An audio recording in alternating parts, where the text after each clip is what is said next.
Welcome back. ಬಿಜೆಪಿಯ ಟಿಕೆಟ್ಗೆ ಜಗದೀಶ್ ಶೆಟ್ಟರ್ ಅವರು ಕಸರತ್ತನ್ನ ನಡೆಸ್ತಾ ಇದ್ದಾರೆ. ಶತಾಯಗತಾಯ ಟಿಕೆಟ್ ಬೇಕೇ ಬೇಕು ಅನ್ನೋ ಜಿದ್ದಿಗೆ ಶೆಟ್ಟರ್ ಅವರು ಬಿದ್ದಿದ್ದಾರೆ. ಬಿಜೆಪಿಯ ಹೈಕಮಾಂಡ್ಗೆ ಡೆಡ್ಲೈನ್ ಅನ್ನೇ ಕೊಟ್ಬಿಟ್ಟಿದ್ದಾರೆ ಜಗದೀಶ್ ಶೆಟ್ಟರ್ ಅವರು. ನೋಡ್ತೀನಿ ಅಂತ ಹೇಳಿ 11 ಗಂಟೆ ತನಕ ಡೆಡ್ಲೈನ್ ಕೊಟ್ಟಿದ್ದಾರೆ. ಆಮೇಲೆ ನನ್ನ ನಿರ್ಧಾರ ಏನು ಅನ್ನೋದನ್ನ ತಿಳಿಸ್ತೀನಿ ಅಂತ. ಸೊ ಈ ಬಾರಿ ಏನಾದರೂ ಆಗಲಿ ನಾನು ಟಿಕೆಟ್ ಅನ್ನ ಪಡೆದೇ ಸಿದ್ಧ ಅನ್ನೋ ನಿರ್ಧಾರಕ್ಕೆ ಶೆಟ್ಟರ್ ಬಂದಂಗೆ ಕಾಣಿಸ್ತಾ ಇದೆ. ಇವತ್ತು ಬೆಳಗ್ಗೆ 11 ಗಂಟೆಯವರೆಗೆ ಬಿಜೆಪಿ ಅವರಿಗೆ ಪ್ರಮುಖವಾಗಿ ಡೆಡ್ಲೈನ್ ಕೊಟ್ಟಿದ್ದಾರೆ ಜಗದೀಶ್ ಶೆಟ್ಟರ್. 11 ಗಂಟೆ ಆದ ಮೇಲೆ ತನ್ನ ಬೆಂಬಲಿಗರ ಜೊತೆ ಶೆಟ್ಟರ್ ಅವರು ಸಭೆ ನಡೆಸ್ತಾರೆ. ಬೆಂಬಲಿಗರ ಸಭೆ ಆದ ಮೇಲೆ ಅಂತಿಮ ತೀರ್ಮಾನ ಏನು ಅನ್ನೋದನ್ನ ತಿಳಿಸ್ತೀನಿ ಅನ್ನೋ ವಾರ್ನಿಂಗ್ ಅನ್ನ ಕೂಡ ಕೊಟ್ಟಿದ್ದಾರೆ ಶೆಟ್ಟರ್ ಅವರು. ಜಗದೀಶ್ ಶೆಟ್ಟರ್ ಅವರ ಬೆಂಬಲಿಗರಿಂದ ಈಗಾಗಲೇ ರಾಜೀನಾಮೆಯ ಪರ್ವ ಕೂಡ ಶುರುವಾಗ್ಬಿಟ್ಟಿದೆ. ಹುಬ್ಬಳ್ಳಿ ಧಾರವಾಡ ಪಾಲಿಕೆಯ 16 ಸದಸ್ಯರು ಈಗಾಗಲೇ ರಾಜೀನಾಮೆ ಕೊಡ್ಲಿಕ್ಕೆ ಮುಂದಾಗಿರೋದು.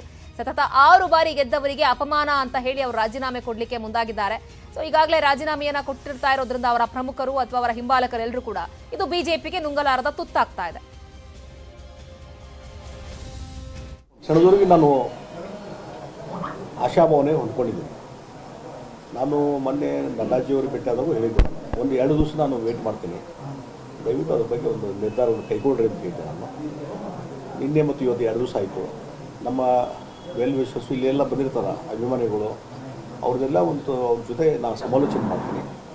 ಅವರ ಅಭಿಪ್ರಾಯ ತೆಗೆದುಕೊಂಡು ಘೋಷಣೆ ಟಿಕೆಟಿನ ಬಗ್ಗೆ ನಿರ್ಧಾರ ಆಗದೇ ಇದ್ದರೆ ಮುಂದೆ ನೆಕ್ಸ್ಟ್ ಕೋರ್ಸ್ ಆಫ್ ಆ್ಯಕ್ಷನ್ ನಾನು ಮಾಡ್ತೀನಿ. ಬೆಳಿಗ್ಗೆ ಹೆಚ್ಚು ಕಡಿಮೆ ಇಲ್ಲೆಲ್ಲ ಅಭಿಮಾನಿಗಳು ಮತ್ತೆಲ್ಲ ವೆಲ್ ವಿಶಸ್ ಬಂದಿರ್ತಾರೆ, ಅವ್ರದ್ದೆಲ್ಲರೂ ಒಂದು ಸಭೆ ಮಾಡಿಕೊಂಡು ಒಂದು ಅಂತಿಮವಾದಂಥ ಅವರ ಅಭಿಪ್ರಾಯ ತಗೊಂಡು ಅವರ ಒಂದು ಅನಿಸಿಕೆ ಏನದೋ ಎಲ್ಲ ತಿಳ್ಕೊಂಡು ನಾನು ನೆಕ್ಸ್ಟ್ ಕೋರ್ಸ್ ಆಫ್ ಆ್ಯಕ್ಷನ್ ಏನು ಮಾಡಬೇಕು ಅನ್ನುವಂಥದ್ದು ನಿರ್ಧಾರ.